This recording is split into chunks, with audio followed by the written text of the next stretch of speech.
Okay, all right. So, hello everybody. Welcome back to the Pregame Network podcast, episode 12 this week. Yeah. Um, Joined by your gracious hosts, Dan and Anthony. We're going to talk about what we thought of the Summer Games Fest Yeah, and the big boom. the Microsoft conference as well. Yes, So, the but the before we not do that, E3 as slate. always, the not E3, the not E3 conference. Yeah. But before we jump into all the fun stuff, we'll briefly touch upon what we have been playing the past week and Mhm. just kind of move through and get to the topics at hand. So, uh, you have more than one thing, or no?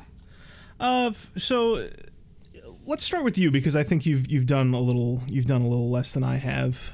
Yeah. So And the only thing that I've been playing is the final shape with I guess that's a lie. A little bit of Diablo. yes, you did play a little bit of It Diablo. has been a lot of fun, especially in co-op.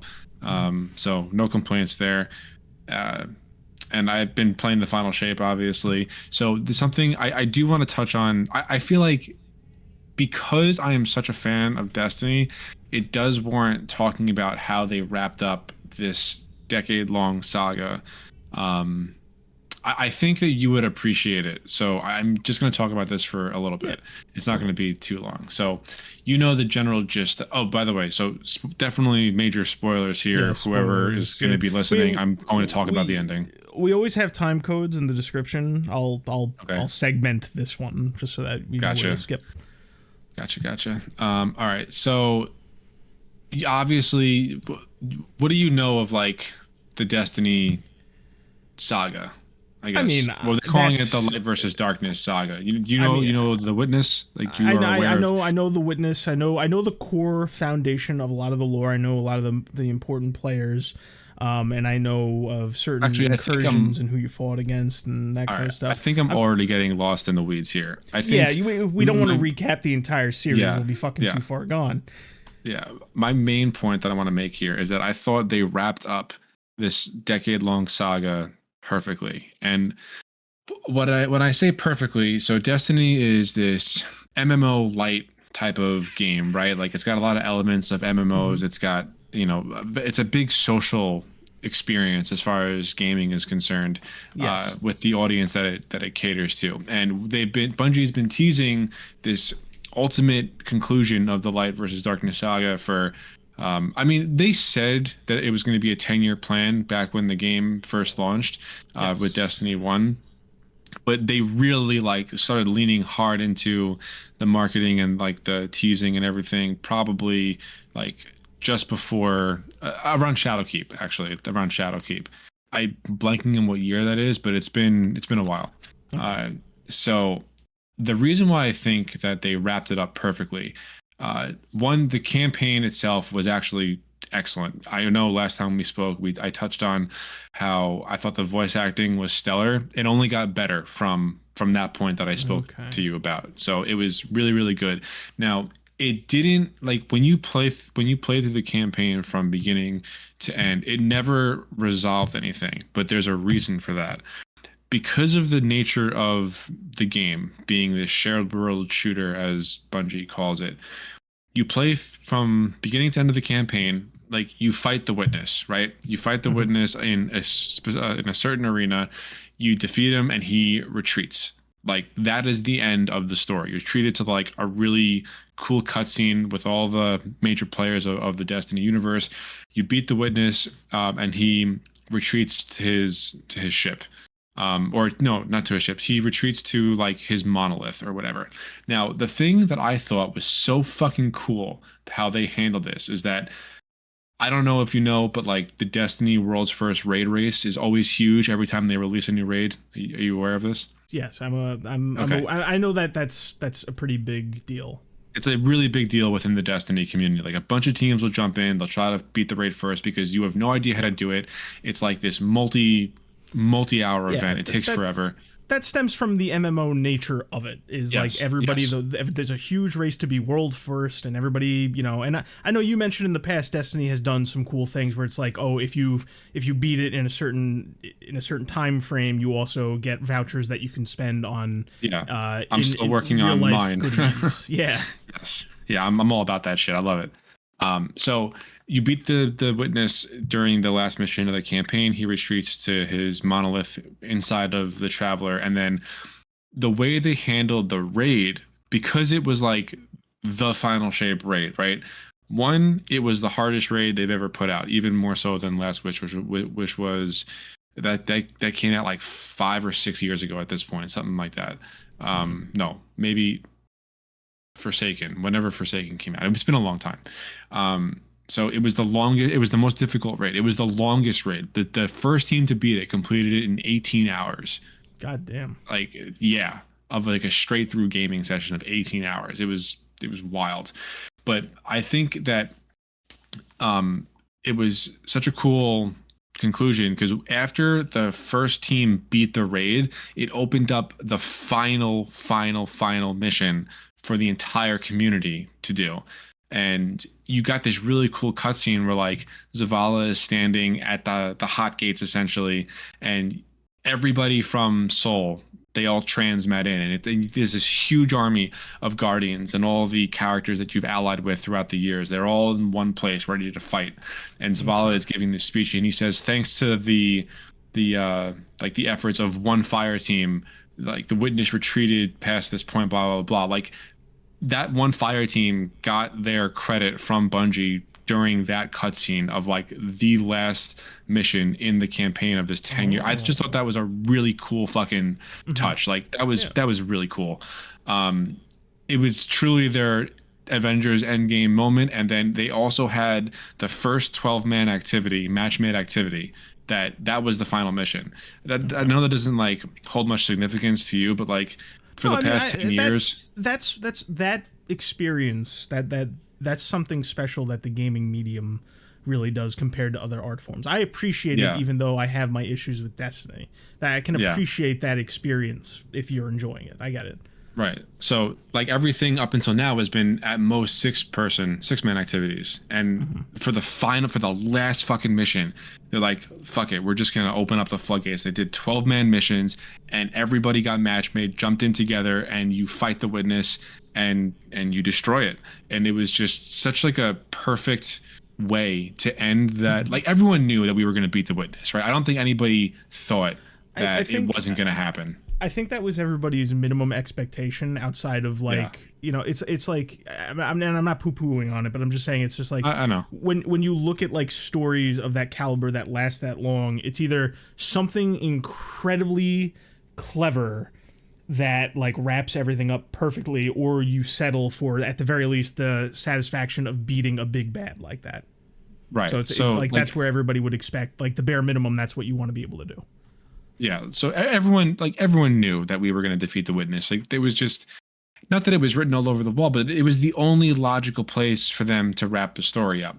But the way in which they did it, that was the big hurdle that Bungie had to jump through. And I, as a Destiny player from the D1 beta up until now, I think they executed on it fucking flawlessly. I thought it was the perfect way, because it wasn't even just like, oh, you're going in and you're beating the witness. It was like the symbolism of going in with 11 other people as like this big community event, and you're all beating it together. I know it sounds cheesy, but no, that's part of the experience. I can appreciate that. I just thought that was really fucking cool, and I don't think that gaming has not had something quite like that forever.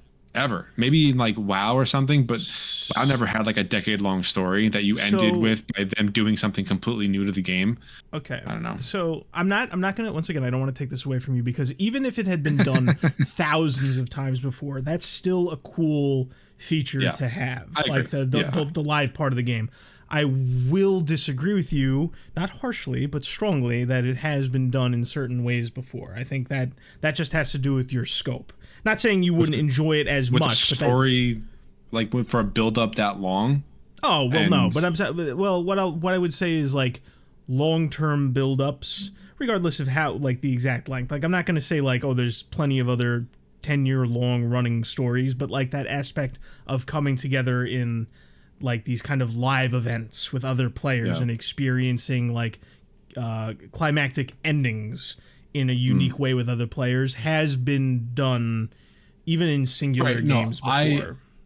I don't disagree with you there. I'm just saying the scope in which they did this, like weaving story threads from a decade ago up until now, and it all coming to a close, like with finality, is I agree with you that my scope is not as large as it could be for massively multiplayer games, but I don't know of another game that would have done this. Like, this was on the same level as Marvel weaving storylines into their universe back when Iron Man 1 came out. Like, okay. But for me as a fan, they ended it perfectly. The expansion was great. The end game for this expansion is great. There's a bunch of shit to chase. It's all pretty good. And then they came out with the Journey Ahead Vidoc. So like there's even more shit on the horizon, but that's what I've been playing. Okay.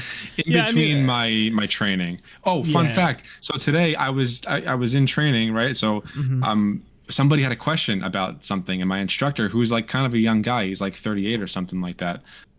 He was like, "Oh, I don't know. Like, I have a few buddies that have worked on Blackhawks in the past because we're talking about helicopters." And he's like, I'll ask him when we sit down tonight to play Destiny. And I'm like, wait a second, what? I unmuted my mic. I'm like, you play Destiny? And he's like, yeah, I'm already power level 200. I'm like, I'm not even power level 200. I've been too busy with this course. And he pointed at it and he was like, that's the right answer. Good job. I thought that was fucking crazy. That's pretty funny. Your turn. Oh, my turn. Just like that. Just like, all right, I'm done talking. So I tried something a little different this past week. I was sitting around doing my work, and I decided, let's take a look at what's leaving Game Pass and see if I can get one of those done. So I'll start with what I didn't play. There were 5 games. 3 of them I ruled out off the bat. One was a game called Bramble, the Mountain King, which is like a kind of like a Limbo, where it's like weighted platforming while you try to avoid like impossible to defeat obstacles and enemies in the background that just one-shot you. There was another one called Bookwalker Tale of Thieves, which is just like, I don't know, like I looked at it. Go ahead. I've seen the trailer for that, and the trailer looked interesting. I looked it up on Game Pass. I was just like, I don't think it's I had the same reaction. I saw this trailer. It was an extravagant little thing. It and then you look at the gameplay, and it's not quite the same. And I looked at the reviews. I never look at the reviews, but I happened to, and everybody had like the same complaint of the controls. There's like some horrible control issue that they apparently just patched out. So I ruled that out. There was a third game there, which was just like some co-op, have fun with friends for one night, if you're drunk or whatever. And I'm just like, all right, well, I'm that's not going to happen. And then there were 2 games left. One was this, it's called Rune Factory 4 Special. It's this very legacy brand. I say legacy, but it's been around for a while. And it got ported from the 3DS and remade. And I ruled it out immediately because it's a dense management game, which I'm just not in the mood for. I wouldn't be able to fit that into like the brief time frame. It's like leaving it in like 3 days or something. And it's also one of the games that just has abysmal localization. Like, just every step of the way got worse and worse, to the point where the game after Rune Factory 4, Rune Factory 5, the localization team pushed so hard for same-sex marriage that the dev team did not have time after implementing that feature to make additional content for the game. And I'm just like, if that's how bad your localization practices are, I'm out. I'm checking out. I can't fucking. I don't understand how they could hold that kind of power over a dev. It's because it's because the same people that tell them like, oh, you got to have this, are the ones telling them, if you don't do this, this is how they'll feel about it. It's like, you're like, imagine it's not this extreme. Let's say you're the one guy in the room from America. You would have complete control over how they think and feel about the Western market to some of these companies. And if you do it for long enough, they just think you're like the voice of reason on the topic. That's how that ends up happening. But I don't want to rant about localization again. Yeah, so please don't. So anyway, so that just leaves us with the last game, and it's a game that I like. It's one of those situations like, remember when we walked out of the movie theater that one time and we saw an advertisement for Sausage Party, and we both looked at each other, and while you were in the process of saying like that looks hysterical, I was saying like this looks absolute dog shit. I think we had the same exact conversation about this game. High on Life. Okay. Maybe I could see that happening. I never beat it though. Yeah, I played it. Never beat it. So good. You have some experience with it, Dan. I boot this game up and it's just everything I expected. It's just a constant barrage of, and I don't want to say like the only phrase I have is trying to be funny, and the reason I say that isn't because some of the jokes landed. I chuckled a couple times, but the reason is it's just an onslaught of jokes and self-aware humor, and it's just like, well, if you're just throwing jokes and shit at me constantly, I'm not gonna be able to rest, but you will get me to like laugh occasionally. And I know in the settings you can turn down and shut them the fuck up, but it's just like, this is the way the game was intended, so that's the way I'm gonna play it. I think I'm about halfway through it. The gameplay is reasonable enough. It's like Doom Eternal Light adjacent. Yes, it's because it's like competent. It's nothing more than that. Yeah, you got a few neat weapons. You have an omnidirectional dodge. You kind of float a little bit. My whole thing is just like, there's a few moments where I'm just like, oh, this is actually pretty fun. Like the traversal with the knife that also is like a whip that you can like slide around on things. It's almost like the sky rails in Infinite to a very limited degree. There's the shotgun with like the saw blade launcher, and the saw blade always ricochets in a very satisfying way that always finds its way back to you, where you can smack it again and send it bouncing on enemies. I thought that was pretty fun. I would say it is the best 6 out of 10 shooter I've ever played. For what that's worth. So it's like, it's very competent, like you said. It's the best 6 out of 10 shit. That's it's just like borderline praise. It's borderline praise because it's like, I wouldn't list it in the grades. I'm probably, outside of the novelty, I'm probably going to forget it, but the humor's just not for me, even though it's made me laugh a couple times. It's way too on the nose. It's way too, like just talking about this. It's like, oh, isn't this funny that we're doing this thing, in the very whiny voice or whatever. And it's not just the gun in your hand. It's like all the characters like that. The comedy is very much is subjective. Like, I don't want to bash on it too much because there's an audience out there for it. It's mainly, the people that get drunk or high and just play the game once and forget about it later. But I don't know. Like I said, there are a few moments where I'm just like, if you just shut the fuck up and went with this. It is like one of the games of all time. Yeah. It's just, I don't know. Like, it's very clearly not meant to be taken seriously in a lot of aspects, but I feel like if they took some of the concepts, like there are moments where I'm sitting there, I'm just like, man, if it was taking itself seriously, this would be an interesting kind of fish out of water, story with the characters that you have lined up that are almost endearing, almost endearing. I don't know. I'll probably have it wrapped up. Because I want to finish that, and I want to give Prey, I keep saying this, but I want to give Prey one last shot, and then I'm going to play the Callisto Protocol, but that's what Oh, wait, is Callisto Protocol on Game Pass now? Yes, it's on Game Pass now. I jumped the gun last week, and I said, like, I'm going to go play it now. It wasn't out yet. It should be on. Here's my issue. I am so balls deep in my training for work right now, like, I cannot start another game. And by the time I'm ready to do it... Yeah, go ahead. By the time I'm ready to start it, it'll probably be off of Game Pass. I doubt that. It'll probably be on there for a good long couple months. You probably have to. I mean, I'm surprised you're even interested, because it's just like you're kind of a scaredy cat when it comes to horror.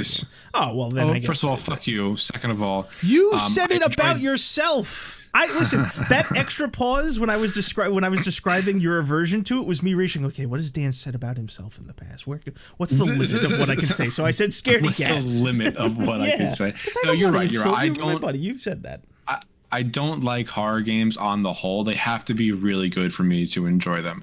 Resident Evil is up there, and although there are certain parts of Resident Evil 2, especially the remake, where I'm just like, nope, I can't fucking do this. Yeah, my nervous system cannot take the anxiety.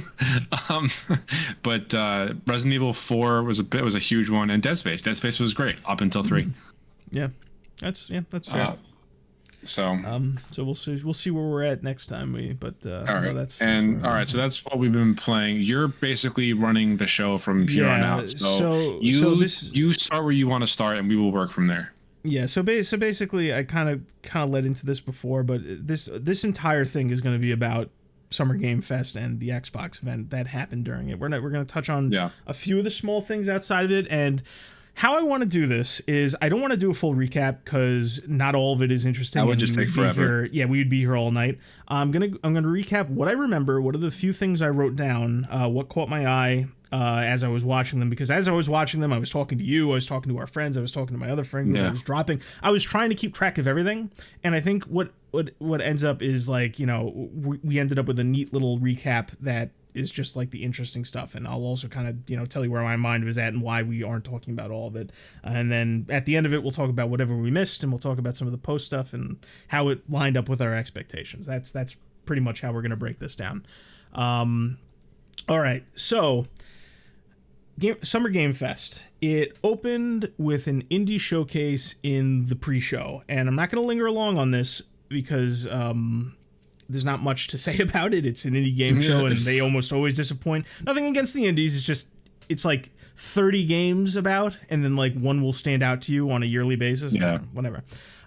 So it opened with a game called The Big Catch, which is like a cartoony platformer. The gimmick being you navigate and interact with the world with a fishing rod. It kind of gets a little bit of a bit on the curve because like it was the first game, so it kind of caught my eye. But it kind of reminded me, like the art style is basically what I would expect like a Jack and Daxter if it came out today, because it's like there's like realism in the world, but the character's cartoonish and you swing around, and I'm just like, oh, I'll try that. It's a nice little thing.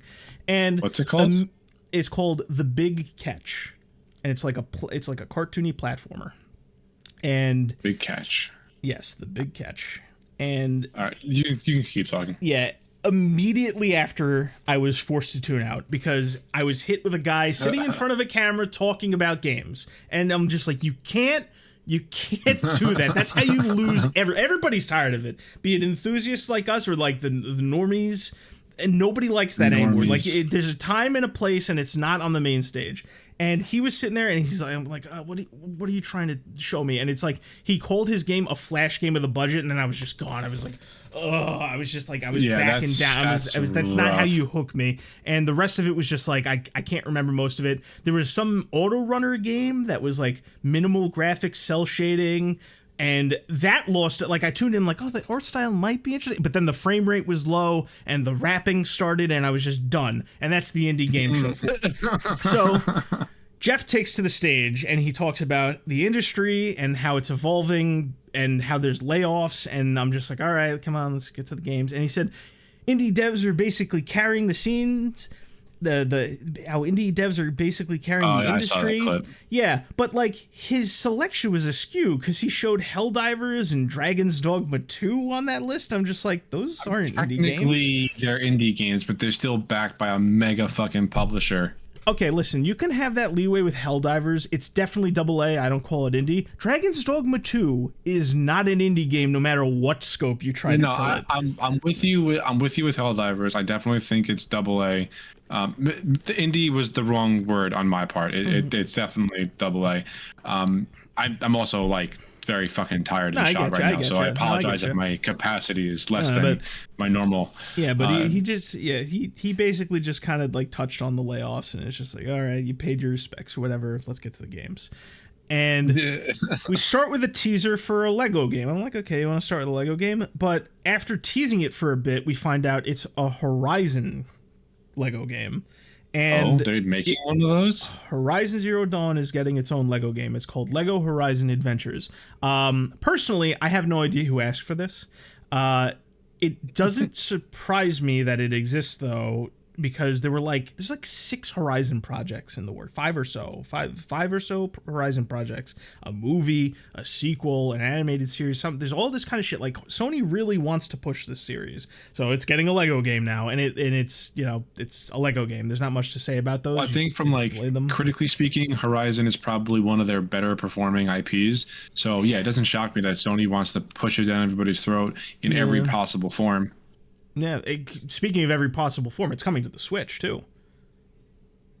Oh, the Lego game. Yeah, the Lego Yeah. Horizon game is coming to the Switch. I'm not so, shocked. Yeah, so I'm not shocked. so that came and went. I'm just like, it's not for me. I can imagine there will be some very white bread people who will pick it up and they'll be like, oh yeah, I played it. Yeah, you know, I feel a lot of people are into the Lego games. They have their own little audience. Oh no, I'm looking like nothing against Lego. I played the shit out of the Star Wars ones when I was a kid. Yeah. Even though, you know, technically it's a different crew now. It's not Traveler's Tales anymore. It's whatever. Traveler's Tales was the shit back in the day. But anyway, but I'm just games still makes it, but it's probably a different like. There's definitely some development stuff in there, and I'm pretty sure I saw a different name. And I like I said, I wasn't paying attention because Lego hasn't been for me for a while, just because the games haven't really been holding my attention, and Horizon was never for me. When I said white bread, I was talking about Horizon. Like Horizon's like the very safe Sony IP, you know, so it's whatever. After that, we had a permadeath hardcore 8-player survival game called No More Room in Hell 2. Not much to say about it. I saw that. Yeah, not much to say about it. The permadeath games aren't for me. I don't have the time for that. Stakes are a bit too high, you know. I get you. I mean, I would say like the consumable permadeath is like roguelikes and roguelites, because you lose progress when you die, even though you don't. It's not like you don't have to start from complete scratch. You're unless you know some of the rogue lights. That's kind of the point, is you start from scratch. You run, but whatever. I actually missed this game the first time around.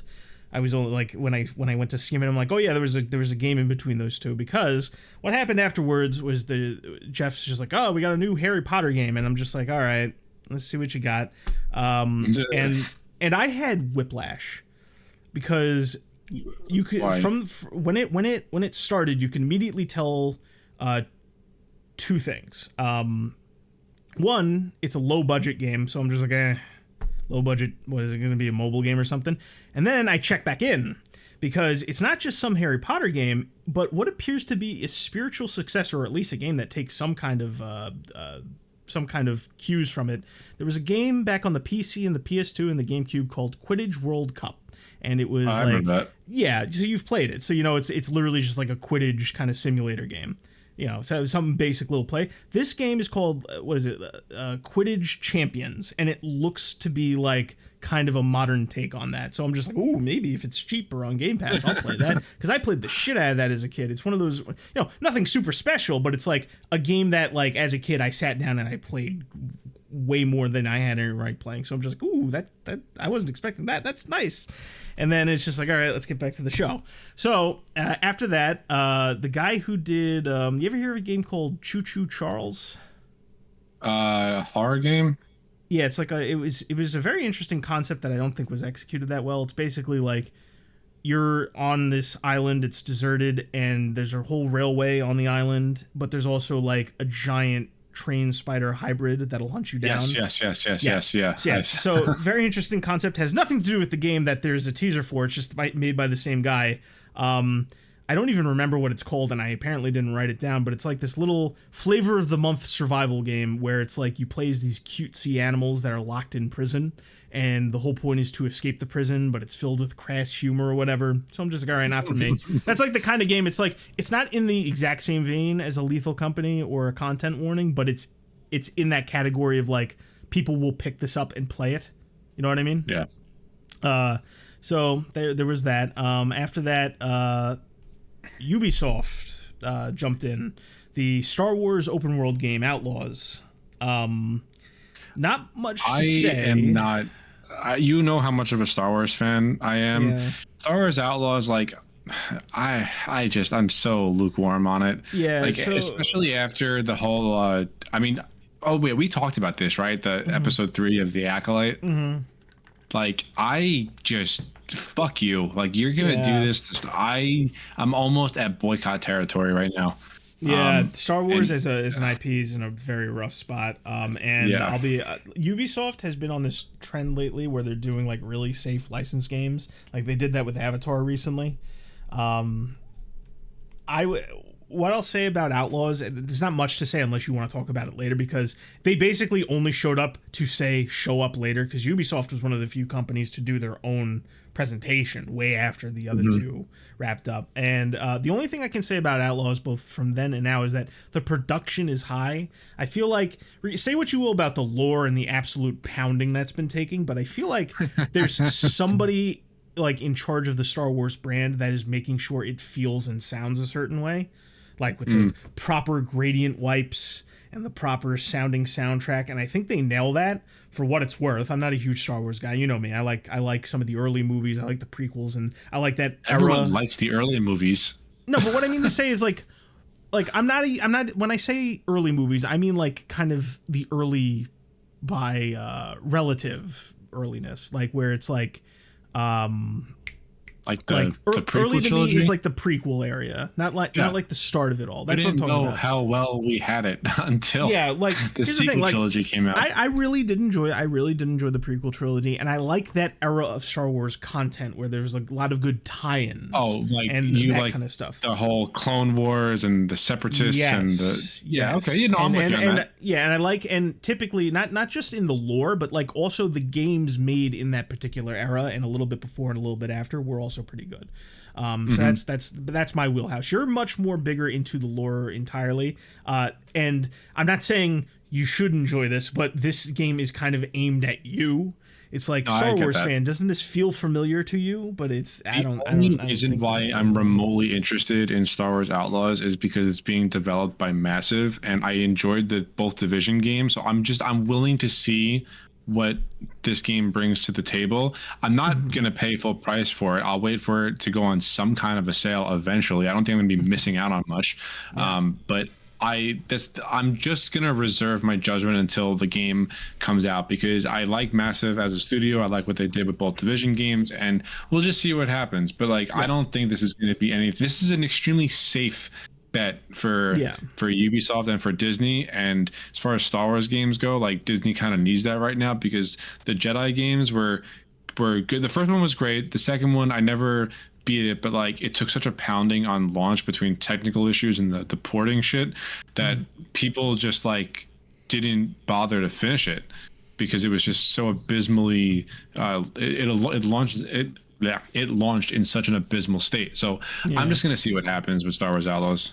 Yeah, I mean, that's pretty, like I said, with Ubisoft, like their current track record, like I feel like they're trying to break into that, like, give us your IP, we'll make a very safe game out of it, because that's exactly what they did with the Avatar game that they put out. And it's like the most you can hope for is almost like a movie, like the most you can hope for is almost like this safe amusement park version of IP that you like. That's like the best way I can put it. Spot on. Yeah, and it's like, I don't think games should aspire to be that, but like there's novelty in that, in just like kind of experience. Like for me, like in my head, what's blaring is just 7 out of 10 is like the most you can hope for something like that. It's just like, I can't like imagine it being much more special than that. The market has been fucking saturated with 7 out of 10s. Yeah, so far, it's pretty recently. brutal. Yeah, it's pretty brutal. But Ubisoft wanted to move on quickly from that, so like, we won't linger too much longer on here. After that, it was kind of a blur, just because it was like it was reaching that point in there, and I was also trying to talk about the more interesting stuff, and I think they were also kind of doing like very quick rapid fire showings. You had some artsy fartsy shit. You had Civilization 7 showed up. That was interesting. I was surprised. They didn't really show any gameplay; it just kind of showed up.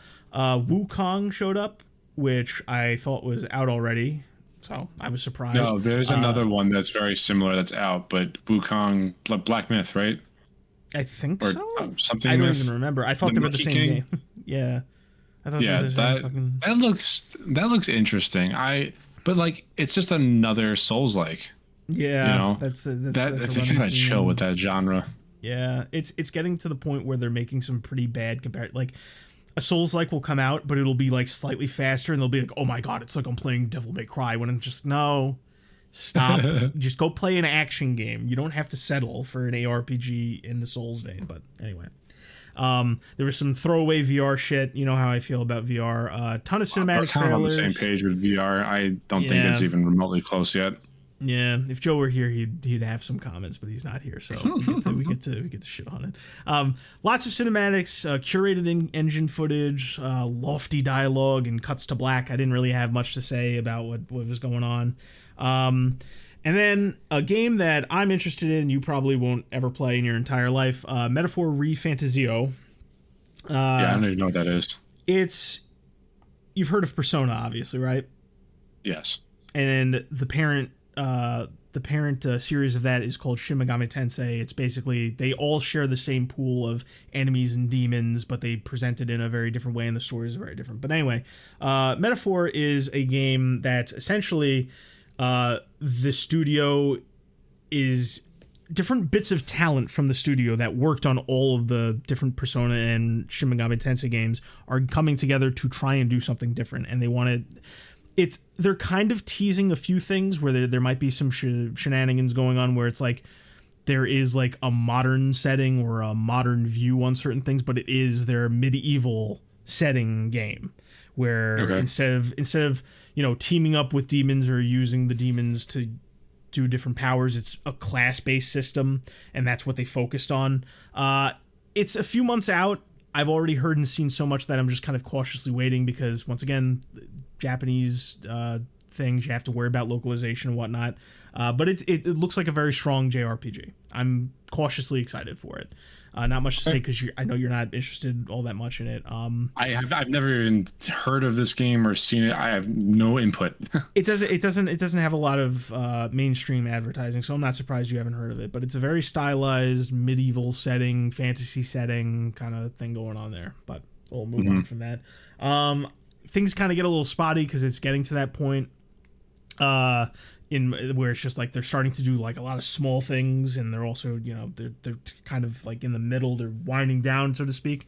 It was very fun. At a certain point they showed Arkham Shadows, and it was fun to hear one person who was apparently not in the know cheering until it was very shown that it was a VR game. No gameplay, just a cinematic. Roger Craig Smith is appearing to take that the is fucking hilarious. The one guy in the one guy coming to Oculus. Yeah. Roger Craig Smith is appearing to take the mantle for most of the Batman roles, which is, good for him. He does a pretty good Batman, I'd say. You can kind of hear a little bit too much of his voice in there, but, he does serviceably enough. He actually did, in, not to go far off track, in Multiverses, there's a skin for the Joker, the Batman Who Laughs, and Roger Craig Smith did that voice for, like, that particular Batman, and he did a really good job there, so he's doing well. I hope he gets to lean more into that role now that there's a empty vacant spot, so to speak. He kind of gets his time to shine there. A couple other things happened. There was I know you guys talked about this in the chat. There's a retro styled beat 'em up for the Power Rangers coming out that's kind of like it's got Shredder's Revenge written all over it. That might be neat. Yeah, I mean, for like I would play that for like literally a night and then probably never go back to it again. You bang it out and you're done with it. What do you need? Yeah. There was a lot of mentions I've noticed at this point because a different game happened. One of the artsy fartsy games came out, and there's a lot of government funding in some of these games, like the French government's involved. Yeah, it's weird. Like there's a lot of because the government likes to get involved. They see it as like art projects, and some of them see it as like we can get like this particular region on the map if we just have a good game. Like there was a whole famous story with the Kingdom of Amalur. I forget which state it was. I think it was Rhode Island. Kingdom of Amalur had the Rhode Island government involved, or whatever state it was, and because of how that game performed, it almost bankrupted the state. But governments getting Kingdoms of Amalur was actually really good. Yes, it was very good. But I don't want to get too far off track. But yeah, there was a lot of government funding. France in particular was funding a lot of projects that got shown on the stage. So things progressed a little bit more. Namco is publishing some kind of game, and the only thing I remember about it is that it kind of looks like Forspoken. I don't want to write it off, but if that's the only thing I remember from your game, it's you're on rocky footing already. If that's the only thing I remember. The Among Us guys showed up to show a bunch of random small projects. None of them stuck with me. Not much to say there. They followed it up with a Among Us TV show. that is for some reason just bloated with celebrities. Like there's it's got a star-spangled cast. I have no fucking idea why. Among Us TV show. Exactly. Yeah. Like even you're kind of already scratching your head. Like, what do you do there? But I mean, you can make a show out of anything. It's not like it's got lore to ruin or lore to draw from. So you kind of got like a blank space there to just do like a little comedy bit for kids, I guess. I don't know. Not for me. I don't want to shit on it too much. Afterwards, they showed Sonic X Shadow Generations. So there's only a couple things I want to know because Sonic Generations came out a while ago. It was to celebrate one of the anniversaries of the series. It's one of my personal favorite Sonic games, so I was actually kind of excited for this. They showed basically what it is it's kind of like an expansion where it's like the original game. They're touching it up a few places. They're adding like small objectives to it, but then they're adding like a chunk of game that's like 1/3 the size dedicated to Shadow, where you just play as him through different things. And the whole point of the game is that you go to different they have different levels from different games. It was like a whole celebration thing. Not much to say about it. It's the first time we saw gameplay officially. Some stuff leaked beforehand. The only thing I really want to note is like afterwards, like it is the one game that Jeff did not try to like show excitement for. Like everyone, it's just like he was either legitimately excited or he hammed it up a little bit. But this one is like, all right, Year of Shadow, let's go. And then he moved on to the next thing. I'm like, all right, whatever, I get it. Yeah, I'm just like, come on, you phoned it in. Now, we're going to get a little spotty again. There's like a huge chunk of things I missed because, and this was one of my predictions, Street Fighter 6 showed up and they showed off their content. I pretty much got exactly what I expected as far as the content spread. I was not expecting what they showed because for the first time ever, Street Fighter is doing guest characters. I'm just like, wow, that's amazing. It's nothing exciting that would get you hooked. They're doing a crossover with Fatal Fury, which if you're not super familiar with is it's from the same time frame as Street Fighter. I forget the exact breakdown. I think it's people from SNK, the company that makes Fatal Fury, went to Capcom or vice versa. They've been trading employees back and forth. Not literally trading, but people from both companies will like work at one and jump to the other. No, you know what I meant. Anyway, so two guest characters from Fatal Fury, two of their mainline characters, Terry Bogard and Mai Shiranui, are going to Street Fighter alongside with two returning characters from Street Fighter proper. And that was a big deal for me because I'm just like, wow, first time Street Fighter's ever doing a crossover. And then immediately afterwards, or not immediately, but shortly afterwards, they showed footage from the new Fatal Fury game, Fatal Fury City of the Wolves, which is it's a sequel to a game called Garou, Mark of the Wolves, which is a sequel and successor to the original Fatal Fury game. So it's a good time for me because I liked Garou, Mark of the Wolves. Just I'm not going to nerd out too much, but it's like Street Fighter and Fatal Fury showed up, and I was very excited for the content that they had to show. In between there, they showed the Dragon Ball game, the Arena Fighter. All that really needs to be said about that is that they're doing what if scenarios, like, you know, what if Goku went Super Saiyan while fighting Vegeta for the first time, and what if Vegeta and Trunks beat Cell instead of Gohan. So that was something for the Dragon Ball fans out there. Basically a lot of fighting and arena fighter stuff all in one little bracket. There was something else in there that looked like shit. I don't care. And it's just it got me very excited, but it also, because I was so excited, I tuned out for a while and I tuned back in just in time to see the finals was getting new content. They're getting. Oh, it's out already? Yeah. Oh, hell yeah, we need to play that soon. It's I am honestly elated how much you enjoy this game. Listen, it's just a fun shooter. We can sit down and play and blow shit up. It's fun. It's a neat little shooter. But yeah, so it got a bunch of Japanese themed stuff. Not much to talk about just because it's out already, so we're kind of behind the curve on that. But a lot of new stuff, new arena, fun stuff. After that, Alan Wake 2. There's something going on with it where it's just like it wasn't released physically before. Did we talk about that at any point? I think we may have briefly mentioned it, but beyond that. No. So Alan Wake 2 didn't get a physical release, but now it's getting DLC from that features Night Springs, which is like a whole in-universe thing. And you play as different characters, but now because the DLC is out, it's getting a physical edition that comes with everything. Am I understanding that correctly? Is that right? Sounds right. Yeah, I think that's what's going Sounds right, on. but I'm not the authority on that. Alan Wake 2 had a lot of writing issues I didn't care for, so I didn't pick it up. Alan Wake 1 I liked, so not much to say. You liked Control. The chick from Control is in the DLC. Whatever. Yeah, they're supposed to be like a whole connected universe. They're supposed to Remedy is supposed to make a multiplayer Control game that got canned. Okay. That's all I have to say about that. Yeah. After that, they showed Skate, the new Skate game, which has been in development for a long didn't even know time. that existed. Yeah, because it's in a, I think it's in a position where it hasn't been ready until this point. It's just been in development in the background. A beta leaked or an alpha leaked like 2 years ago, like full leak, like you could just download it and play it if you had the download link. Seems to be good, more of the same. Everybody's been saying that, but we really don't have official looks at it. Even from this trailer, there's not a lot to say. After that, Pal World is getting a massive update. Some kind of big trailer for, a bunch of new content. Not much to say. I know neither of us have played All it. they need to do is put cute and cuddly creatures in it, and it takes off. It's like nothing special over another survival game.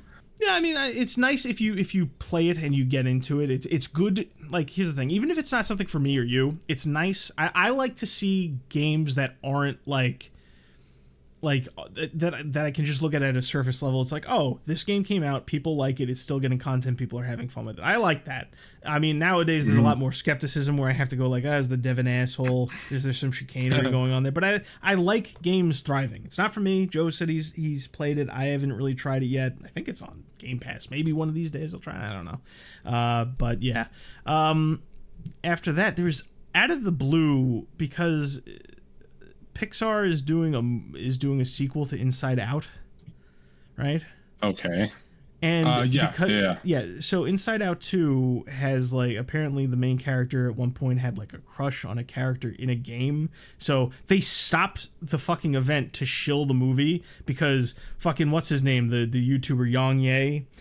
He's been breaking into voice acting lately, and he's just all of his like, he's a terrible voice actor, first of all. But like, now every role that he's in gets shilled to high heaven because it's a YouTuber in all these different things. So they stopped the event to show a movie trailer because there's a video game character in the movie voiced by this guy, and he was in the audience. I'm just like, okay, thanks. You almost made it to the end without any bullshit, whatever.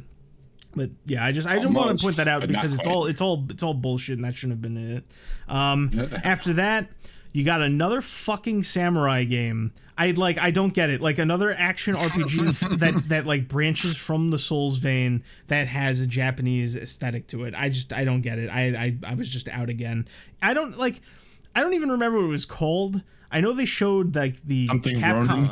Something like that. And I don't even think it was Rise of the Ronin because that's out already. Like, I can't keep track of all of them because Capcom is also doing like one that's not like that, but it's the aesthetic is the same as all these games. And I know it was shown, but I can't remember a fucking thing about it because all these games just blend together. And there's another one later in the Xbox showing, but that's different. And I think that was really it. I think their big ender was Valorant is coming to the consoles now.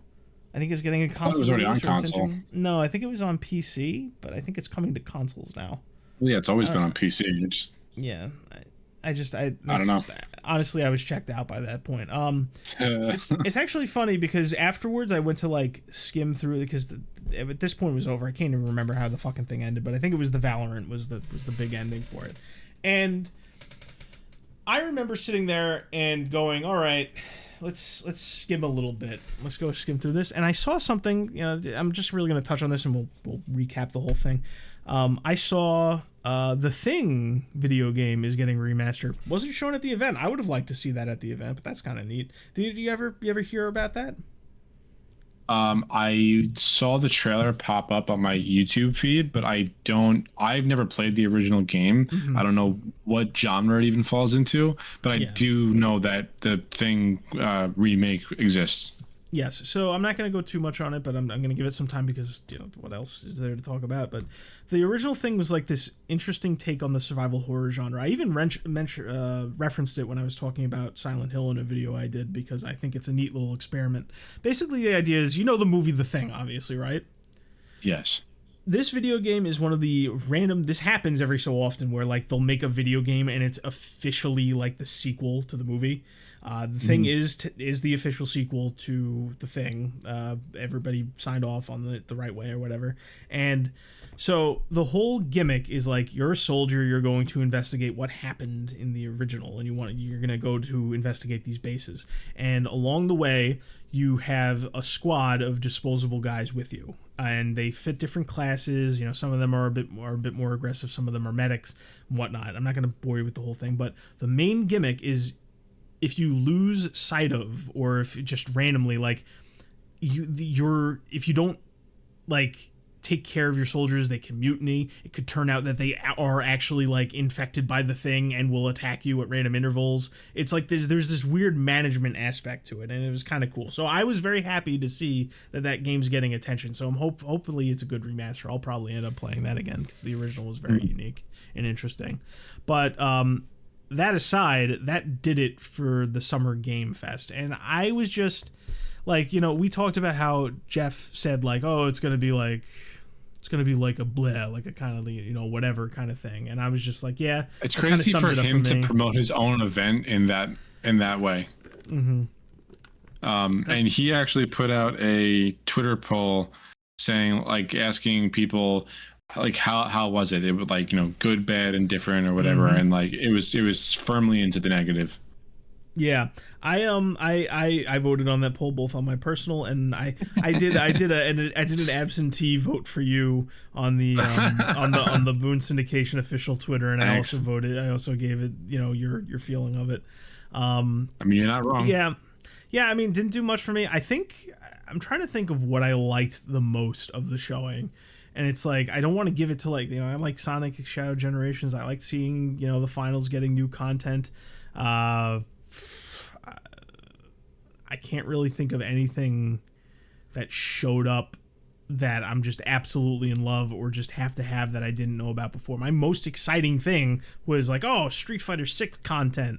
I know at some point I missed talking about it. There's a game called Slitterhead, which is by the original writer and director of the very first Silent Hill, but it's not like a horror game. It's like some kind of action RPG where like the whole point is like you swap between different bodies to fight creatures, and it's just like, I don't know, that's not really catching me. I think it's interesting, and I think that'll be interesting when it comes out, but there was just nothing on this huge list of games that was particularly interesting or new enough to really, you know, warrant the entire thing. So I don't know if you saw something that I didn't, or if there was something there that you were really excited about from everything we talked about and what you saw. Nothing really like jumped out at me. I was like over the moon about a couple things from the Xbox showcase though. Yeah, so that's pretty much all we have to say about the main stage event. We'll just get right into the Xbox show. So I'll just ask you again, you don't need to rattle anything off. We'll go through it the same way, but did you watch the Xbox show any more or less than the Summer Game Fest, or did you skim it the same way? Like what I watched more of I did not watch the live stream of either. I really just went back and kind of picked up what I missed as far as the trailers and the news go. I watched way more of the Xbox. I watched more coverage for Xbox than I did for Summer Game Fest. That was basically what I was asking. And obviously you had me yammering the whole time. I was sending messages about the announcements. Okay. So Xbox opened. I'm not going to stop to explain like the people standing on stage. They played it very conservative with that. Phil, Matt, and Sarah, the different heads of Xbox at the different levels, they only showed up once each in the show. It was very sparse. The whole event? Very grateful. Yeah, very sparse. Wow. I was very grateful for that. Phil showed up at the beginning. Usually parade Phil out like every chance they get. He showed up at the beginning after the very first announcement and his talk about, you know, his usual spiel. Matt showed up in the middle, and then Sarah showed up near the end. So Xbox opened with Black Ops 6. There's not much to say. And my first thought is that you really should have saved that day one on Game Pass for this opening, because we were I remember we were taking bets about how they were going to open and what they were going to show during it, and that was I'm just like you did not like, because immediately after the show it was a campaign trailer. Phil did come out, and the only reason I'm mentioning him is because he said verbatim, first Call of Duty game on Game Pass. I'm just like, you son of a bitch. I'm just like, everything. I went to bat for this guy. I'm just like, they're gonna talk about all the Call of Duty games on Game Pass. There's no way they're not gonna do it. And I was down to the point where I'm saying this is where you're gonna put a it. huge and easy slam dunk. I don't fucking understand. Yeah, and so I'm just like, you gotta drop him. You should drop him right now. But that word, unless he misspoke, was basically him saying like, we are not gonna even have this conversation until after Black Ops 6 comes out, unless something changes. So yeah, it was the Black Ops 6. If you're trying to drive subscriptions up, which is exactly what they're trying to do, like, wouldn't you want to generate the hype for Black Ops 6, which is really only kind of right around the corner, by giving all of the diehard fans access to every other fucking COD? I don't know. Yeah, it's a big miss. I'm sure they'll play that card eventually, but it's not anytime soon. Anyway, Black Ops 6, not much to say. They really just showed a campaign trailer because they did the whole direct or whatever, the whole showcase after this Xbox showcase. So that's how it's kicked off. Immediately after, world premiere of Doom: The Dark Age, the very strongly leaked but not yet to be confirmed until this moment from Bethesda. And it looked like Doom in the Dark Ages. It looked fucking awesome is what it looked like, Anthony. Yeah. Okay? That was my big takeaway from the Xbox showcase. You know how much I love Doom, and oh my god, the Dark Ages looks so good. It does look pretty good. I mean, all it needs to do is be better than Eternal. Eternal wasn't terrible, but I like Doom 2016 more. If you Doom 2016 was probably better overall, I will give you that. I did have a lot of fun with Doom Eternal though. And in an interview with, I want to say GameSpot, Hugo Martin, who's one of the creative leads, said that Doom 2016 was run and fight. Doom Eternal was run, jump, and fight. And Doom: The Dark Ages is stand and fight, which yes. Yes, okay. I like if obviously that's just like a kind of a flat descriptor. I can get behind that kind of mindset with, if that's the case, because I do want something a bit more right grounded. now. I'm gonna say it right now. I think the chainsaw shield is the there's been nothing cooler since the Lancer from Gears. It is everybody's talking about the shield. Like, me, I'm a little bit harder to grasp, but like I think it looks cool, but everybody's been talking about the shield. Like, everybody's been talking about it like that. It's like, oh my god, have you seen the shield in New Doom? Like, how did anybody else miss that? It seems like it's such an easy fucking cool thing to do. What caught my eye was that like kind of like, I forget the type of gun you would call, but like they're putting the skulls into the grinder and shooting it out. Oh no, the name of that gun is literally called the Skull Crusher. Okay, how could you not? But that looks cool. Like, I just like it looks satisfying to fire. Yeah, in that same interview when Hugo Martin was, he said Dark Ages is about stand and fight. He said that he was getting messages from people right after they premiered the trailer that you should name this gun the Skull Crusher, and he's like, actually, that's exactly what it's called. It's called the Skull Crusher. Pretty clever. Not too much to say. I mean, I will say, like, I don't know what stuck out to me. It's like everything looks a bit more gray, but that's just probably the tone they're going for. I will say that they are teasing, like riding dragons and talking about fighting in mechs, and apparently a guy that worked on Pacific Rim is part of the team. So like that kind of explains some of the larger mech fights. We'll see how much that carries over, but that'll be an interesting gimmick to kind of do. But pretty dope. Yeah. That's it. I mean, regardless of how I feel personally, which is I'm kind of interested. It is a strong showing. Before we move on, I will say that going back to COD, from the gameplay that I did see, I actually didn't let out an enormous sigh. It actually looks like a decent amount of fun. And they're bringing back the classic prestige system, which is a huge fucking win in my book. Mm-hmm. So I'm actually looking forward to Black Ops 6. I didn't think that I was going to.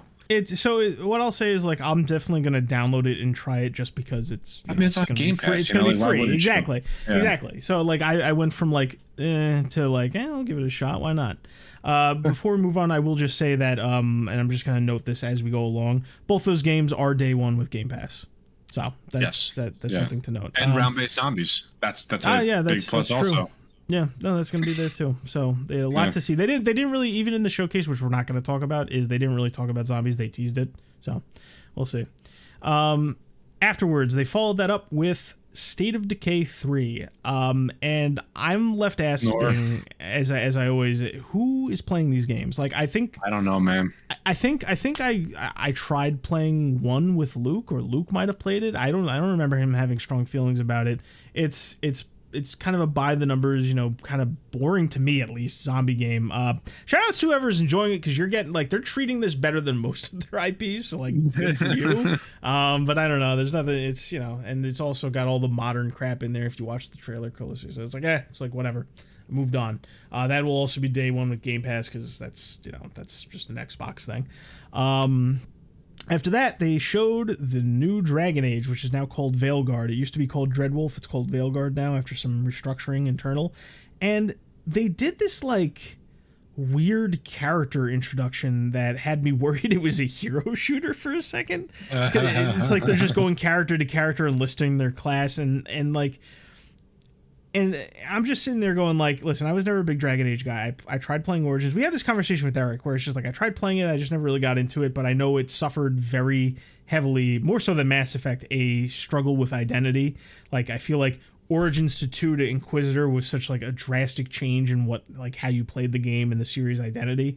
And I think once you start doing that with any series, it's hard, because it's like, if you try to wean back, you're going to lose the people you gained, and if you try to lean into it, you're going to lose, more of the series soul. I don't know. I think it's got an uphill battle. But one of the biggest things for me is, and they do this with every single fantasy showing at events, is like, none of them take themselves seriously. Like, all of them kind of have that, we talk about Marvel-esque quirkiness. Like, I say that a lot, but it's just like, no fantasy series wants to take itself seriously on the main stage. There are some that, like, do, like, hardcore fantasy stuff, but, like, it's almost like you gotta have, like, the everybody's gotta be scrappy. Like, the same complaints I had about Concord I have about this. And it's just like, I don't know, it's like too much tongue-in-cheek for me. Like, you gotta, like, just give me a good fantasy story. I don't know. Not much more to say about that. Bethesda showed up again, and that's something that if you watch the series, you would see a lot of Bethesda sprinkled throughout. They were teasing something, it was all quiet, and then I had the captions turned on, so it spoiled me right away. It said Starfield theme playing. So I'm like, all right, I can kind of tune this one out. Starfield's getting DLC. So much to say. I have nothing to say. We've talked a lot about Starfield without playing it, and the takeaway is the same. Is like, if you love Bethesda... I played it for like 2 or 3 hours, and I couldn't do it anymore.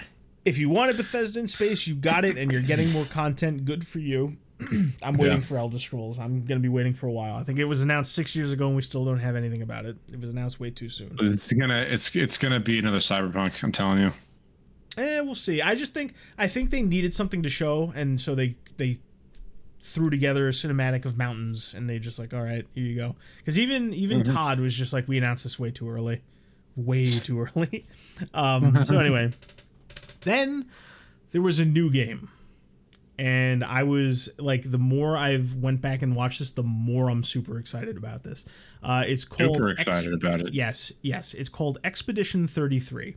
That's the new turn-based strategy game. Yes, it's a turn-based RPG. And the premise is that apparently there's a mythical creature that's kind of wreaked havoc on the world. It looks like the real world, or like a take on it. That was the base, because you see like some stuff in France, some notable landmarks that have been destroyed. But basically, there's this entity called the Painter, and she paints numbers. And whenever she comes back after a set period of time, the number gets lower. She's like doing a countdown, and that number, all the people out of that age die when she comes back and draws the number, or paints. Wait. Say that. Explain that one more time. So there's an entity called the Painter. Right. Whenever she shows up after a set period of time, she paints a number. And ever since she painted the number the first time, every time she comes back, she goes one number lower. It's like a countdown. And when she shows up to paint that number, everybody of that age dies. Oh wow, that's pretty cool. So Expedition 33 is because she came back and she drew the number 33. So now the main character is 32, so the clock's kind of ticking for him. I have a feeling that's going to be a big part of the story. And his wife was 33, and his Actually, wife died. really cool concept. Yes, and here's the thing: they nail it because the music sounds good. It's like, you know how we talk about realistic art styles and how there's just like nobody's like this game. It's very high fidelity, but it also has style to it. It's appealing to look at. And it's, I know you're not a big turn-based guy. I'm a pretty big turn-based guy. This one has a very active turn-based. Like, when you're getting attacked, you're pressing buttons to parry. When you're going into attack, you're pressing buttons for critical hits. When you're firing firearms, you're aiming manually for weak points. That's pretty cool. I would give that a try. Yeah. Well, I've got good news for you, buddy. It's They went on Game Pass? I'm pretty sure it is. Hold on, I'm looking at my list again. Yes. I'm sorry, it's just the logo is like hard to see because it's splash art. Expedition 33 will be on Game Pass, so you can try it if you want. But yeah, I'm very interested in it from everything it sold me on. The way I've been telling people, it's just like over the years we've had Western developers try to develop a Japanese RPG, and we've had Japanese developers try to do their own Western take on RPGs. This one actually looks like if somebody was trying to do that, this is the game that they would churn out.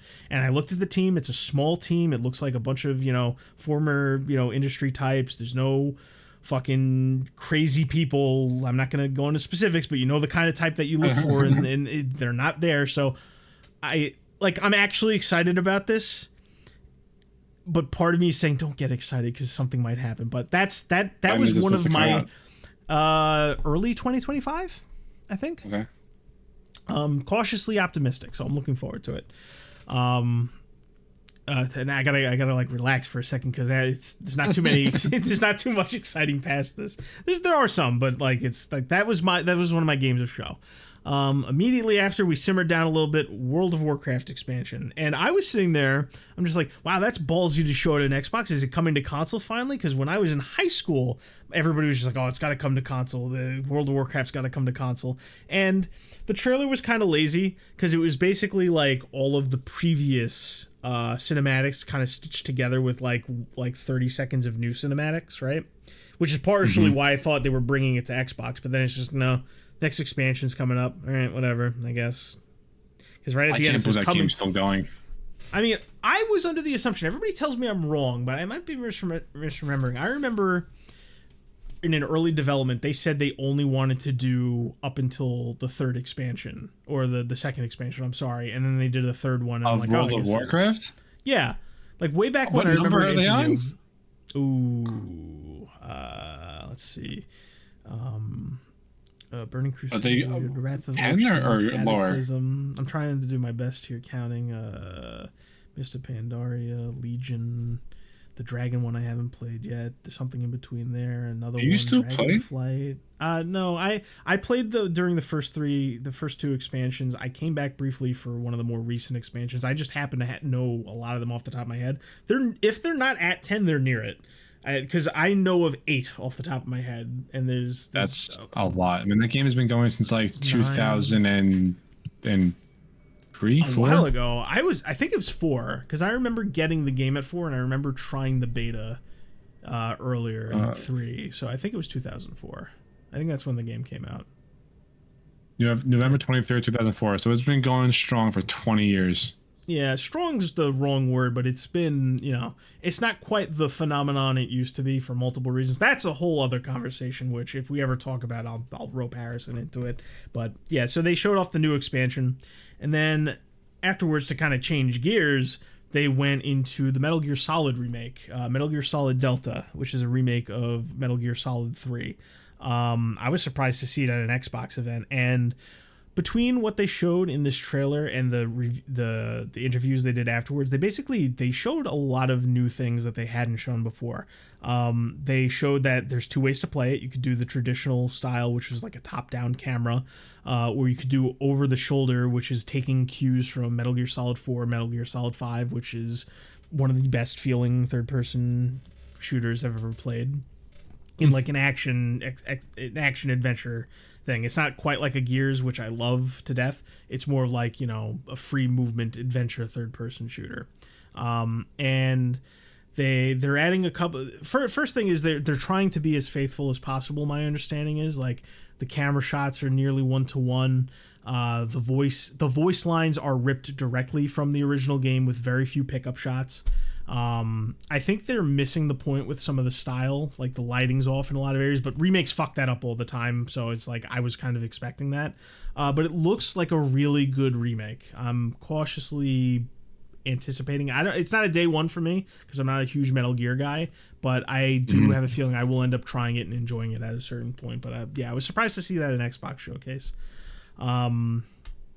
Afterwards, there was Sea of Thieves, which I guess I should have paid more attention to because we talked to Joe and he's been playing it. I don't care. Season 13 or something's happening. More content's coming. After that, it's just like, it was... Have you ever watched a trailer and said like, wow, that's obnoxious? I'm sure I have. Yeah, it's not... This for me wasn't like, oh, you're intentionally being obnoxious like a Borderlands kind of is. It was more like... They were playing like this old I forget what the name of the song is, but it's like an old orchestral song that everybody knows, and big bold letters on the screen. It proudly announced to me it was a Souls-Light, and I immediately checked out. I'm like, all right, whatever, I'm fucking done. It's called Flintock: The Siege of Dawn. It's a Souls-Light. Apparently the demo's pretty popular. Not for me. So I'm starting to lull into a stupor again because it's just like, uh-oh, we're running out of things to show me. And then, Dan, I woke up because finally, Age of Mythology Retold. We got a good showing. Yes, we got I saw some of the gameplay. Yeah, it looks like a lot of fun. I can't wait for that game. Yeah, it's gonna be a ton of fun when it comes out. It doesn't look like it's doing it. Like, there's some questionable things it's doing with post-launch content. I'm not concerned about that because the base game itself is going to be a ton of fun, and it's going to be on Game Pass, and we're going to have a lot of fun with that. Indeed. Yeah. After that, they showed Perfect Dark, and this is a game that it was the first quadruple A game or whatever, and it was teased a long fucking time ago. It looks weird. Perfect Dark looks weird, man. It's like very slow-paced Cyberpunk meets Mirror's Edge with a little bit of Deus Ex in there. That's the best way I can describe it. The thing is, like, that's just the slice they showed us of the game. It looks so manufactured though. Like the gameplay doesn't look right. Yeah, no, I get that. So basically, I don't want to say too much about it. Everybody's like, oh, it's a good spy game that's coming out. It's like, I haven't gotten much from that, so I can't really say whatever. It looks functional. Joanna looks kind of rough. The main character, Joanna Dark, she looks a little weird, whatever. So it's got some of that stuff in there. It's probably super early, a super early build. Yeah, like, that game isn't coming out in 2025. Get the fuck out of here. Yeah, we'll see what happens. After that was Diablo 4 expansion. I know you're excited. You and Eric are probably pumped up for that. I'm excited is probably the wrong word. I'm looking forward to it. Okay, that's fair. After that, we had Fable, and I just like... Fable I could care less about.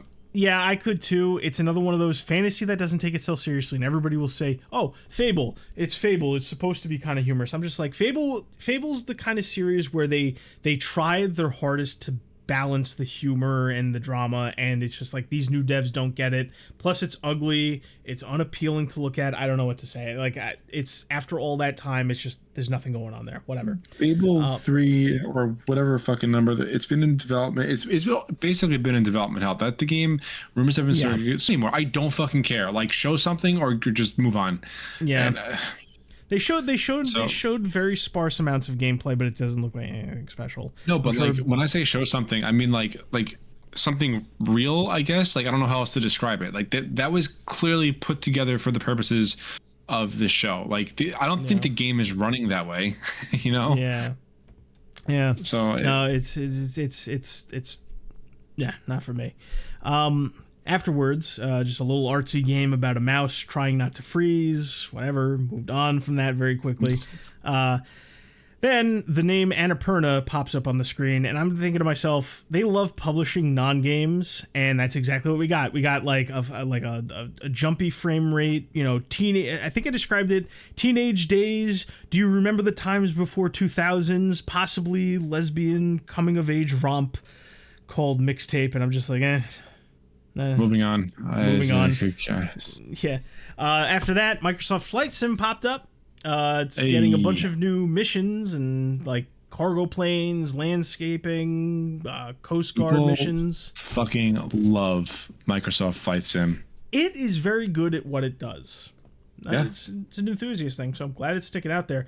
Fun fact, the entirety of Microsoft Flight Sim, which the map of the game is the entire Earth, is smaller than your average Call of Duty game. Figure that one out. Afterwards, Bethesda showed back up to put a hard stop to the show just to remind everybody that Elder Scrolls Online exists and is doing a free-to-play event. Who gives a shit? Oh, yeah. That game just doesn't die. It doesn't do anything for me. You know, good for them. Whatever. Life is Strange, strangely, is still alive. It's getting another entry. I don't care. Life is Strange should have ended a long fucking time ago. It's another one of those non-games. It's cringy. You know, Life is Strange 2 had all that weird shit in it. Whatever. Ugh. There's not much to say about that. It's a direct sequel. Yeah. Yeah. Indiana Jones. Basically, this is not really up my alley. It looked nice. The music seemed to be spot on. The tone looks right, but the gameplay is just like slow first-person action. I am getting a very hard 7 out of 10 vibe from Indiana Jones and the Great Circle.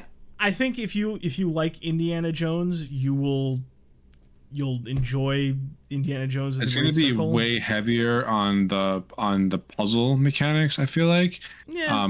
As far as the combat goes, it doesn't look good to me. It doesn't look good at all. Yeah, it doesn't look like a good play. And like 4/5 of the trailer was just a cutscene, really hammering home that it's like this is just Indiana Jones. Cinematic experience. Okay, yeah. Watch the Temple of Doom at home. Yeah, that'll be on Game Pass day one, so who knows? Whatever. After that, we had that game everybody was excited for. I was hyping it up, Mecha Break, which is just like this really fun looking, you know, it's like Armored Core meets Robotech, and then it turns out it's a BR. Go figure. But it was on PC. It's coming to console, so I'll give it a shot with Eric if there's a team mode. But you know, whatever. Then there was another fucking. It's like the 5th Japanese themed ARPG announced, right? And I'm sitting there and I'm fuming, Dan. You have no idea. I'm sitting there, I'm getting pissed. I'm like, I'm so done. But it's like I had a weird reaction. I'm sitting there, it's just like they showed the action. I'm like, this kind of looks kind of fun. And then they showed the character, and it's like the first time ever. You know, we talk about how games just get uglier and shit. It's like the character, the main character is a nice looking lady, and I'm just like, wow, that's fucking refreshing. The game looks appealing to look at. Maybe I'll check this out. It's called Wu Chang Falling Feathers. Good Fallen Feathers. Good luck remembering that, but it's another more of the same. Whatever. After that, there was another game which I completely missed. It's been announced for a while. It's called Avowed. The guys, the Obsidian guys who made the Outer Wilds. No, that's Outer Worlds. Outer Worlds. I get those two mixed up all the fucking time. Yeah, they showed like it can be played first person or top down or whatever. It's like top down, really? Yeah, or some kind of different perspective. What I'll say about Avowed real quick, just because I don't have much to say, is it's the game that looked the least appealing to me that like Xbox was hyping up for a while. I don't know. It's just it does nothing for me. I thought I was going to get It's riding off of the studio name. That's it. Yeah. No, absolutely. Not much to say about it because it looks underwhelming. Whatever. Afterwards, new game called Atomfall, which is literally just British Fallout. Yeah, that's all I've got. That's all I've got to say. You mentioned it kind of looked like Atomic Hearts. I can see that, but it looks a lot like Atomic Heart. I don't know if it plays the same. I played a little bit of Atomic Heart. It was okay. It was fun. Mm-hmm. I didn't stick with it for a variety of reasons. I don't think the game was bad. I did get to a part where it was so fucking difficult for some reason. Like the difficulty curve spiked, but it looks like almost indistinguishable from Atomic Heart. Like if you took out all the British stuff, you would confuse it. Yeah, I'm kind of, now the more you mention it, the more I kind of like, I get that same kind of vibe when I'm looking at it, you know. But I just, like I said, I compare it to Fallout because it's got that same survival vibe. But Atomic Heart's probably a good comparison too. I don't think either of us will be playing that right Well, away. I don't know if it's like a hard RPG the way that. Sorry, that's.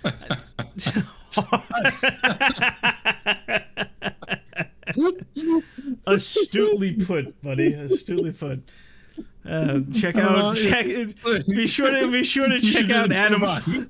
Be sure to check out Adam Fall. Also, a potentially hard RPG coming to Game Pass day one.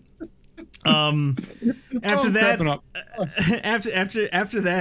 big reveal so big to the point Sarah Bond came back to the stage to announce it. Well, two things. They showed off new console variants. They'll be putting out a new Series S, an all digital Series X, and a limited edition 2 terabyte Series X. Yeah, hardware stuff, whatever. They showed. How about you just optimize your games better? Well, we can't do for that. Listen, I told you a while ago that graphically they're just leaning on the consoles to do higher fidelity. You know for damn sure they're doing the same thing with storage.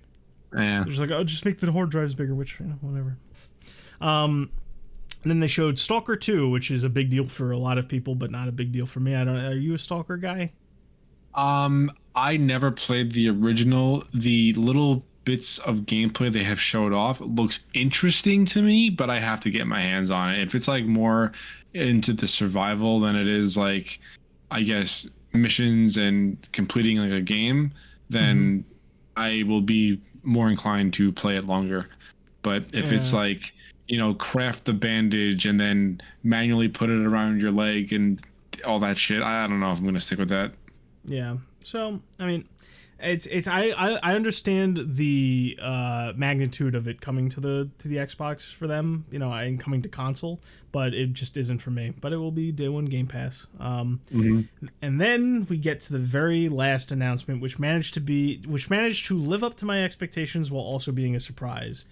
The screen goes red, and I'm just like, oh, it's got to be Gears, right? It's absolutely got to be Gears. Oh, and yeah, that's right. the trailer starts playing, and I see the COG logo on the screen. I'm like, it's fucking Gears. And it's the trailer, which there was a whole kerfuffle. The trailer was apparently made with all in-game assets. Really? So yeah, so you know, I know we've heard that before, but it's to the point where the developers were on Twitter arguing with Jeff about it because he said, "Oh, good CG trailer," and they got into a whole fucking fight about that. And yeah, so it's going to be a prequel. All the things we heard is it's going to be moving back to Gears 1 as far as tone. They want to sell the horror and the magnitude of E-Day. So I'm just like, please. I'm on board with everything they've said about this so far. So I'm happy that Gears is getting new entry, but everything they're talking about it is selling me in the right direction. So hopefully it maintains that way. Also, another big thing is it's going to be coming out sooner than we think. Like, we talked about Fable before. It's apparently coming out before Fable. So, like... What? Okay. Yeah, it's coming out early 2025. No official word, but, like, I would, you know, some point earlier in 2025. And... like March or February? That'd be like a hotbed for releases. Yeah, so we'll see what happens. But that was the Xbox showcase. And, you know... We talked about this quite a lot leading up to it. They needed to come out swinging. I think they have enough like everybody's excited about it. I don't want to get caught up in the hype. I think there were a few like my games of show, Gears of War, Expedition 33, and Age of Mythology, and I'm kind of interested in Wu Chang Fallen Feathers. I think that they came out swinging enough. They have a lot of, like, their whole thing, and Phil talked about this afterwards, because obviously a lot of these games are also going to PlayStation and PC, right? That's just a given. But 18 of the 30 games are going to be on Game Pass day one, and that's how Phil, in like an interview gave afterwards, he's like, we're extending our games to more platforms. I really don't think you should be doing that. Like, you can get away with this now because the industry is in the space that it's at, but if Nintendo's Switch successor has competing hardware, or if Sony recovers to be the 1/3 of the company it used to be, you're dead in the water. You need exclusives. But you have Call of Duty Black Ops 6, Indiana Jones The Great Circle, Gears of War E-Day, Doom the Dark Ages, Avowed, Flight Simulator, the update 2024, Stalker 2, Age of Mythology Retold, Fable, that shitty game mixtape, Perfect Dark, Expedition 33, South of Midnight, which we didn't talk about. I'm not interested in the fucking slightest. It's a fucking consultation company nightmare. I'm not fucking interested at all. State of Decay 3, Wu Chang Fallen Feathers, that Souls Light we talked about before, that mouse game I didn't really talk about, and Atomfall are all coming to Game Pass day one, and that's how he wants to sell it. They're really good portfolio. Yeah, it's a solid. It's got a little something for everybody, because a lot of the games I wrote off and you wrote off are out there for somewhere. There's variety. So I think that, you mentioned that poll before where Jeff was getting raked over the coals for his little event. Xbox kind of had the opposite reaction. Which is what they needed. Yeah, this is definitely what they needed. I do think that they didn't leverage quite enough of what we said they could leverage, but this kind of rights ship a little bit. Like, they need to, like, this is a good kickoff for momentum. Like, they can't. It's definitely a step in the right direction. Yes, absolutely. Like, the fact that I'm excited about, like, a lot of the games they managed to show, and anything for that matter.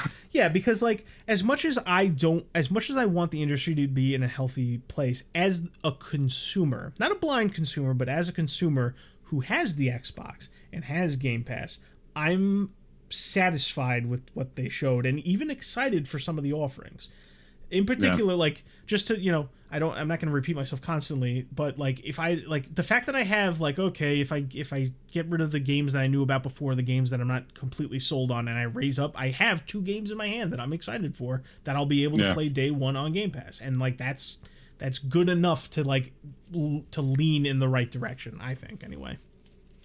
Yeah, I definitely don't disagree. I mean, there's a couple games that I'm definitely into. I like Doom the Dark Ages, Age of Mythology, Gears, obviously. And I mean, it's going to sound cheesy, but I've always enjoyed playing through the story, the campaign of COD. Like, I'll try out the multiplayer for Black Ops 6.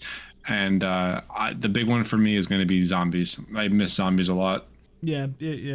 I will. Yeah, there's nothing wrong with wanting to play the campaign. I mean, I liked the setup and, like, crew that they had in Cold War, and a lot of that's carrying over, so we'll see what happens. There's some weird stuff they're doing, because with Black Ops 6 they're changing the timeline in the Black Ops sub-series to a degree. I find it weird. Like, they're basically canonizing the bad ending of Black Ops 2. I was like, oh, that's a weird move, but you do you. But the campaign itself as a contained story should be exciting. Yeah, so I mean, that was the Xbox and Summer Games Fest showcases. Yeah. Interesting things, some better than others. Yeah, that not necessarily everything it needed to be, but there is some excitement there. I am very disappointed in the Game Fest portion of it, and, like, the kind of side events. There wasn't a whole lot on the side events. I saw some indie stuff, but it's just like, I don't know. Normally, in years past in this disappointing industry, I could normally scrape, like, one neat thing from each event, but this one, it seemed like Xbox just carried the show, Yeah. So, but some cool things to look forward to. Xbox did what it needed to, but I was kind of hoping the entire event did what it needed to do. Yeah. I mean, some's better than none, though. Take what I can get. And on that note, I think that's probably where we should wrap it up. I am exhausted right now. Perfectly fine. We covered everything that we really needed to. Good on you for being a trooper and getting through the rest of it. But it's important to me. No, you're the best. But yeah, so that was what episode are we on? 12. This week's episode is 12. All right, episode 12 of the Pregame Network podcast. We'll be back next week with Joe, because everybody's schedule is changing again. So we should be 3-man strong going forward much more consistently. If not, I will kill Joe. All right. Thanks for listening, and we'll see you next week. Bye-bye. Bye.